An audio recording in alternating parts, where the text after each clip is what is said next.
Hello viewers, চলে এসেছি সম্পূর্ণ নতুন একটি টপিক নিয়ে। আজকের টপিকটি মূলত হতে যাচ্ছে ক্লজ সম্পর্কে। দেখো, এর আগের ভিডিওতে আমি আলোচনা করেছি সিম্পল সেন্টেন্স, কমপ্লেক্স সেন্টেন্স এবং কম্পাউন্ড সেন্টেন্স সম্পর্কে।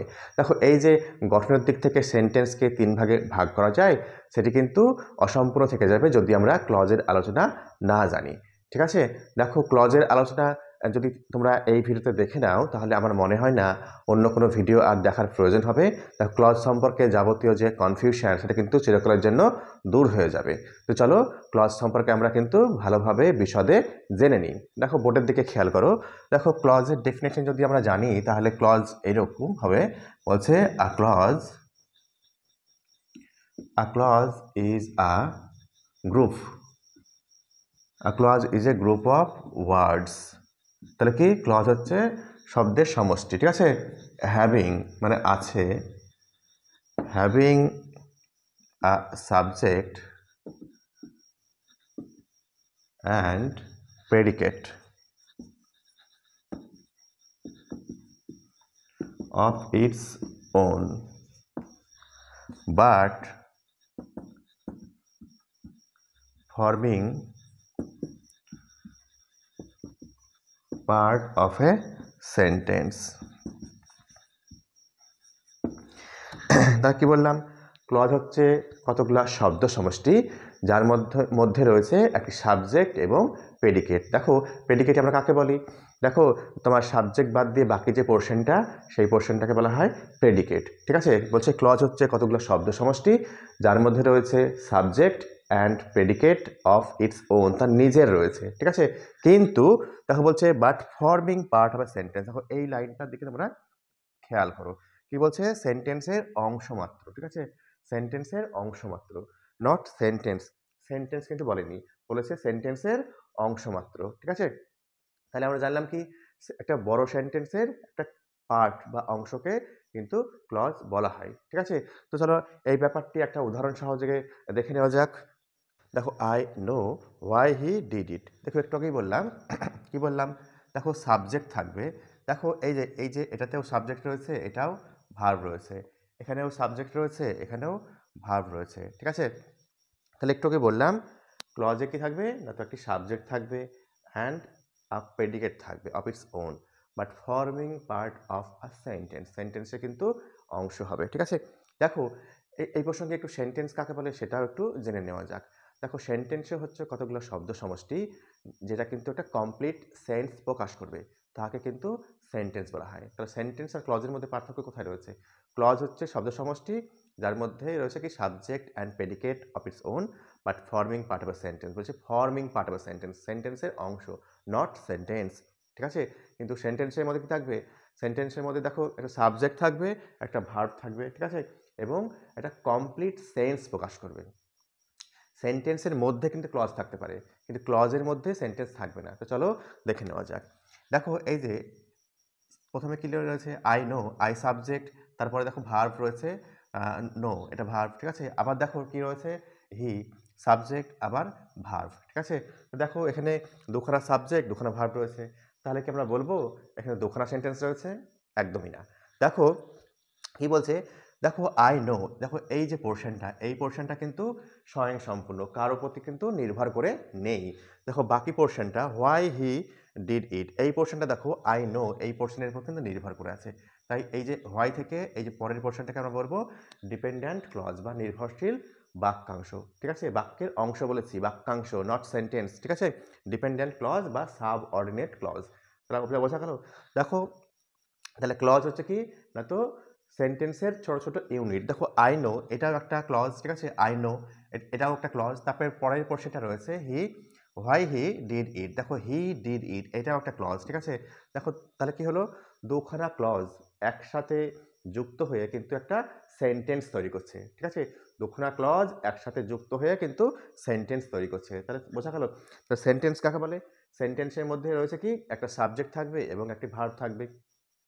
আর দেখো, মেন যে ক্লজ বা প্রধান যে বাক্যাংশ, সেটার মধ্যে কি থাকবে, একটি সাবজেক্ট থাকবে, একটি ভার্ব থাকবে, অর্থাৎ সেটি কিন্তু অবশ্যই সিম্পল সেন্টেন্স হবে। ঠিক আছে, প্রিন্সিপাল ক্লজ অবশ্যই কিন্তু সিম্পল সেন্টেন্স হবে। আশা করি বোঝা গেছে। দেখো তাহলে দেখো, দুটি ক্লজ একসাথে যুক্ত হয়ে এখানে কি হয়েছে, তো একটা সেন্টেন্স তৈরি করেছে, একটা দেখো কমপ্লিট সেন্স প্রকাশ করছে। দেখো আই নো, আমি কি জানি, কমপ্লিট সেন্স প্রকাশ করছে না। দেখো হোয়াই হি ডিড ইট, দেখো এই যে পোর্শনটা হোয়াই হি ডিড ইট, এইটা কিন্তু একসাথে যুক্ত হয়ে তবেই কিন্তু গোটা সেন্টেন্সের মানেটা কিন্তু কমপ্লিট করছে, অর্থাৎ একটা পুরো সেন্টেন্স তৈরি হতে সাহায্য করছে। দেখো এবার আমরা দেখব যে ক্লজের যে শ্রেণীবিন্যাস বা শ্রেণী বিভাগগুলি, চলো দেখে নিই। দেখো ক্লজকে ভাগ করলে আমরা দেখতে পাবো একটি প্রিন্সিপাল ক্লজ থাকবে, আর থাকবে কি ডিপেন্ডেন্ট ক্লজ বা নির্ভরশীল বাক্যাংশ। ঠিক আছে, দেখো এই যে ডিপেন্ডেন্ট ক্লজ, ডিপেন্ড কথা মানে কি, দেখো নামেই কিন্তু প্রকাশ পাচ্ছে এটা কি ক্লজ। ডিপেন্ডেন্ট মানে হচ্ছে নির্ভরশীল, অর্থাৎ কারো উপর নির্ভর করে রয়েছে, অর্থাৎ নিজে কিন্তু স্বয়ংসম্পূর্ণ নয়। আর দেখো প্রিন্সিপাল কথা মানে হচ্ছে প্রধান। ঠিক আছে, আমরা জানি কি স্কুলে প্রিন্সিপাল থাকে, তো দেখো তিনি কিন্তু কি প্রধান থাকে, তার অধীনস্থ যে অ্যাসিস্ট্যান্ট টিচাররা কিন্তু জব করে বা থাকে, তাই না, বিভিন্ন কার্যকলাপ করে থাকে। দেখো নামেই কিন্তু আমরা কিন্তু মানেটা কিন্তু বুঝতে পারছি। দেখো প্রিন্সিপাল ক্লজ অর্থাৎ সেই বাক্যাংশ যেটা কিন্তু স্বয়ংসম্পূর্ণ। দেখো প্রিন্সিপাল ক্লজ সেটা স্বয়ংসম্পূর্ণ, আর ডিপেন্ডেন্ট ক্লজ যেটা কিন্তু দেখো নির্ভর করে আছে অন্য কারো উপরে। চলো উদাহরণ সহযোগে ব্যাপারটা দেখে নেওয়া যাক। দেখো আই নো, দেখো আই নো, দেখো এটা সাবজেক্ট রয়েছে, এটা ভার্ব রয়েছে, তার মানে কি এই পোর্শনটা একটা ক্লজ। ঠিক আছে, এই পোর্শনটা একটা ক্লজ। দেখো হোয়ার হি ইজ, দেখো হোয়ার সাবজেক্ট, এটা ভার্ব। ঠিক আছে, দেখো তাহলে এই পোর্শনটাও আর একটা ক্লজ, তাই তো। দেখো দেখো দুখানা ক্লজ একসাথে সংযুক্ত হয়ে এটা কমপ্লিট সেন্টেন্স তৈরি করছে। দেখো I know where he is, দেখো কোথায় সে আছে। ঠিক আছে, দেখো আমি যদি বলি কোথায় সে আছে, তাহলে কি এটা কমপ্লিট সেন্স প্রকাশ করছে? কোথায় সে আছে একটা কমপ্লিট সেন্স প্রকাশ করছে না। তাহলে এই যে পোর্শনটা, দেখো আগের পোর্শন, দেখো আই নো আমি জানি, হোয়ার হি ইজ, দেখো আমি জানি কোথায় সে আছে। দেখো আই নো এটার উপরে কিন্তু বাকি যে পোর্শন অর্থাৎ পরের যে ক্লজ সেটা কিন্তু নির্ভর করে আছে, তাই এর বলছে পরের যে পোর্শন সেটাকে বলছে নির্ভরশীল বাক্যাংশ। ঠিক আছে, বা সাবঅর্ডিনেট ক্লজ বা ডিপেন্ডেন্ট ক্লজ বা নির্ভরশীল বাক্যাংশ। ঠিক আছে, দেখো আই নো এটা কিন্তু কারো উপর কিন্তু নির্ভর করে নেই, তাই এই যে ক্লজ, এই ক্লজটাকে বলছে প্রিন্সিপাল ক্লজ। ঠিক আছে, দেখো এই যে পরের পোর্শন হোয়ার হি ইজ, এটাকে কি বলছে সাবঅর্ডিনেট ক্লজ বা ডিপেন্ডেন্ট ক্লজ। ঠিক আছে, এই ডিপেন্ডেন্ট ক্লজকে আবার তিন ভাগে ভাগ করা হয়েছে, যেমন কি নাউন ক্লজ, অ্যাডজেক্টিভ ক্লজ এবং অ্যাডভার্বিয়াল ক্লজ। ঠিক আছে, ডিপেন্ডেন্ট ক্লজকেই কিন্তু ভাগ করা যায় তিনটি ভাগে, নাউন ক্লজ, অ্যাডজেক্টিভ ক্লজ এবং অ্যাডভার্বিয়াল ক্লজ। ঠিক আছে, তাহলে আমরা দেখতে পাচ্ছি কি যত কিছু ক্লজের যে ভাগ বা শ্রেণী বিভাগগুলি সেগুলো কিন্তু সাবঅর্ডিনেট ক্লজকে কেন্দ্র করে। তো চলো আমরা এক এক করে নাউন ক্লজ, অ্যাডজেক্টিভ ক্লজ এবং অ্যাডভার্বিয়াল ক্লজ এগুলি দেখে নিই। দেখো নাউন ক্লজ, এই যে নাউন ক্লজ নাম থেকে আমরা বুঝতে পারছি কি নাউন। ঠিক আছে, নাউন সম্পর্কে বলবে। ঠিক আছে, তাহলে নাউন সম্পর্কে বলবে। নাউন কাকে বলে? Naming word is a noun, আমরা প্রত্যেকেই জানি। অর্থাৎ এই যে বাক্যগুলিতে কি বলবে, কোনো নাউন সম্পর্কে কিন্তু বলবে। দেখো noun clause acts as a noun, noun clause কিভাবে কাজ করে, নাউনের মতো কাজ করে, অর্থাৎ কোনো জায়গা সম্পর্কে বলতে পারে, কোনো মানুষ সম্পর্কে বলতে পারে, অর্থাৎ অবজেক্ট সম্পর্কে কিন্তু কিছু বলবে, সেটাকেই বলা হচ্ছে নাউন ক্লজ। চলো উদাহরণ সহযোগে ব্যাপারটা একটু ভালো করে বুঝে নিই। দেখো that he will come is known to me, দেখো সে যে আসবে, দেখো দ্যাট হি উইল কাম, ঠিক আছে, এই যে পোর্শন, অর্থাৎ তার আশা সম্পর্কে কিন্তু আমি জানি। দেখো তাহলে কি বলছে, অবজেক্ট সম্পর্কে কিছু বলবে, তাই তো। আবার কোনো স্থান হতে পারে, অর্থাৎ কোনো নাউন সম্পর্কে বলবে, তাই তো। That he will come is known to me. দেখো দেখো ইজ ভার্বের কি বসেছে, সাবজেক্ট অর্থে কিন্তু এই ক্লজটা কিন্তু বসেছে। আমরা একটু আগে জানলাম কি ক্লজ হচ্ছে কতগুলো শব্দ সমষ্টি, যার মধ্যে থাকবে কি একটা সাবজেক্ট থাকবে এবং একটি ভার্ব থাকবে। দেখো হি এখানে সাবজেক্ট রয়েছে, এটা উইলটা হচ্ছে মডাল অক্সিলারি, আর এটা হচ্ছে কামটা হচ্ছে মেন ভার্ব। ওকে, কিন্তু দেখো পুরো সেন্টেন্সের সাথে খেয়াল করো, দেখো ইজ ভার্বের কিন্তু সাবজেক্ট অর্থে কিন্তু ক্লজটি বসেছে। দেখো ইজ এখানে মেন ভার্ব অর্থে ইউজ হয়েছে। ঠিক আছে, ইজ নোন টু মি, দেখো ইজের আগে এই যে পুরো পোর্শনটা সাবজেক্ট অর্থে বসেছে। ঠিক আছে, তাহলে এই যে ক্লজটা আমরা বলতে পারি সাবজেক্ট টু এ ভার্ব। ওকে, দেখো পরে আর একটা এক্সাম্পল আমরা দেখে নিই নাউন ক্লজে। দেখো এভরিবডি নোজ, দেখো প্রত্যেকে আমরা জানি, কি জানি, that that the earth moves round the sun. ঠিক আছে, তাহলে প্রত্যেকে আমরা জানি কি না, তো আর্থ সূর্যের চারিদিকে ঘোরে, তার পৃথিবী সূর্যের চারিদিকে ঘোরে। দেখো এই যে দ্যাট, এই দ্যাট থেকে দেখো দ্যাটটা কি, এই যে নো ভার্বে দ্যাটের কি বলছে, দ্যাট থেকে যে বাকি পোর্শনটা সেটা কিন্তু অবজেক্ট অর্থে বসেছে। ঠিক আছে, পৃথিবী কি করছে, এটা তো সূর্যের চারিদিকে ঘুরছে, এই যে জানা, অর্থাৎ ঘোড়ার এই যে ব্যাপারটা দেখো প্রত্যেকে কিন্তু জানে। তো ঘোড়া সম্পর্কে কিন্তু বলছে, অর্থাৎ কি যে রিভলভ করছে, ঠিক আছে, মুভ করছে, সেই সম্পর্কে বলছে। তাহলে আমরা বলতেই পারি এটা একটা নাউন ক্লজের উদাহরণ, ঠিক আছে। দেখো কি বলেছে, এভরিবডি নোজ। দেখো এভরিবডি এটা সাবজেক্ট অর্থে ইউজ হয়েছে। এবার নোজ এটা সাবজেক্ট, দেখো এভরিবডি সাবজেক্ট, নো হচ্ছে ভার্ব, ঠিক আছে। দেখো দ্যাটের পরে খেয়াল করো, দ্য আর্থ, এই যে আর্থ একটা সাবজেক্ট, আবার মুভস একটা ভার্ব। তা দেখো দুটি ক্লজ পাশাপাশি বসে একটা কমপ্লিট সেন্স প্রকাশ করছে, ঠিক আছে। দেখো একটা কমপ্লিট সেন্স বা কমপ্লিট একটা সেন্টেন্স প্রকাশ করতে দেখো দুখানা তোমার ক্লজের মানে তোমার লেগেছে, দুখানা ক্লজ কিন্তু ব্যবহার করতে হয়েছে। দেখো দ্যাটের পোর্শন থেকে বাকি যে পোর্শনটা, এই পোর্শনটা হচ্ছে নাউন ক্লজ। ওকে, আশা করি বোঝা গেছে। তা দেখো এই যে নো ভার্ব, নো ভার্বের কিন্তু অবজেক্ট অর্থে এখানে বসেছে, ঠিক আছে। অর্থাৎ পৃথিবী সূর্যের চারিদিকে ঘোরা, অর্থাৎ মুভ করা, এই সম্পর্কে কিন্তু জানাচ্ছে এখানে। তার জন্য এটা কি, এটা একটা নাউন ক্লজের উদাহরণ। ওকে, তো চলো এরপরে আমরা অ্যাডজেক্টিভ ক্লজ সম্পর্কে দেখে নিই। দেখো অ্যাডজেক্টিভ ক্লজ, দেখো অ্যাডজেক্টিভ কথার মানেই মধ্যেই কিন্তু রয়েছে এর আসল রহস্য। আমরা প্রত্যেকেই জানি অ্যাডজেক্টিভ কাকে বলা হয়। অ্যাডজেক্টিভ হচ্ছে সেই শব্দ যার মধ্যে দিয়ে নাউন কিংবা প্রোনাউনের দোষ, গুণ, অবস্থা ইত্যাদির কথা প্রকাশিত হয়। সেই শব্দকেই আমরা কি বলি, তা তো অ্যাডজেক্টিভ বলি, তাই না। তো দেখো অ্যাডজেক্টিভ ক্লজ নাম থেকে আমরা বুঝতে পারছি যে এই ক্লজের ভিতরে কি রয়েছে। তো চলো, an adjective clause acts as an adjective. কি বলছে, বলছে অ্যাডজেক্টিভ ক্লজ একটা অ্যাডজেক্টিভের মতো কিন্তু কাজ করে। অর্থাৎ এই যে ক্লজ অন্য ক্লজ সম্পর্কে কিন্তু কোনো দোষ, গুণ, অবস্থা ইত্যাদি কিন্তু প্রকাশিত করে, ঠিক আছে, বা কোয়ালিফাইজ করে। তো চলো উদাহরণ সহকারে ব্যাপারটা দেখে নেওয়া যাক। দেখো উদাহরণ দিকে খেয়াল করো, আই নো দ্য পার্সন। দেখো খেয়াল করো, আই নো, দেখো একটা সাবজেক্ট রয়েছে, নো এটা ভার্ব রয়েছে। দেখো আই নো দ্য পার্সন, আমি জানি পার্সনকে। হু ডিড ইট, দেখো এই যে হু ক্লজ মেরেছি, হু ডিড ইট, কে এটা করেছে। দেখো অ্যাডজেক্টিভ ক্লজ আর নাউন ক্লজ এর মধ্যে কিন্তু একটাই পার্থক্য আছে, ঠিক আছে। কিরকম পার্থক্য, দেখো অ্যাডজেক্টিভ ক্লজের ক্ষেত্রে কিন্তু অ্যান্টিসিডেন্ট থাকবে, ঠিক আছে, অ্যান্টিসিডেন্ট থাকবে, কিন্তু নাউন ক্লজে কোনো অ্যান্টিসিডেন্ট থাকে না। দেখো এই যে হু ক্লজ মেরেছি, দেখো হু এর আগে দেখো এই পার্সন, এই যে শব্দটা, এই শব্দটা হচ্ছে অ্যান্টিসিডেন্ট, ঠিক আছে। আই নো দ্য পার্সন, আমি জানি সেই ব্যক্তিকে। হু ডিড ইট, কে এটা করেছিল। দেখো তাহলে হু ক্লজের আগে এটা হচ্ছে অ্যান্টিসিডেন্ট, কিন্তু নাউন ক্লজে কিন্তু কোনো অ্যান্টিসিডেন্ট থাকবে না।